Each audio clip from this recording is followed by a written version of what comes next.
The 34th lesson. Lily and Jimmy get into a scrape. Continued. It so happened that Mr. Christine had left his spectacles at home and had to come back to fetch them. As he approached his house, he saw the little red figure of his daughter creeping along the wall high above the ground. The sight took the doctor's breath away. His elder son Sam was standing nearby, watching his little sister with great interest.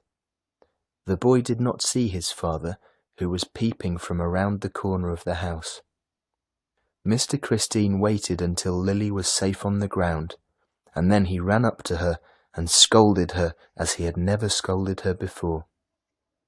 Sam ran away as soon as he caught sight of his father, and Jimmy scurried away like a frightened rabbit, leaving his little friend to her fate. Mr. Christine was furious. He scolded her tremendously. He said that he would flog Sam and Jimmy and would tear all the stories to pieces. He said he was ashamed to have a daughter who looked more like a dirty little pig than a nice little girl. He forbade her to play with her boyfriends any more. He forbade her to climb trees and fences. He said that Jimmy should be sent away to school at once. Then he pushed Lily into their room, slammed the door behind her, turned the key, and, putting it into his pocket, went down to the Dales to tell them the story. Lily crept into bed, crying bitterly.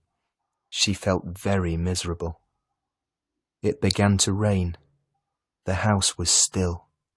Lily cried and cried, and thought of Jimmy, whom Mr. Christine had promised to flog. That thought made her cry again, and she sobbed into her wet pillow for a long time. Finally, she cried herself to sleep.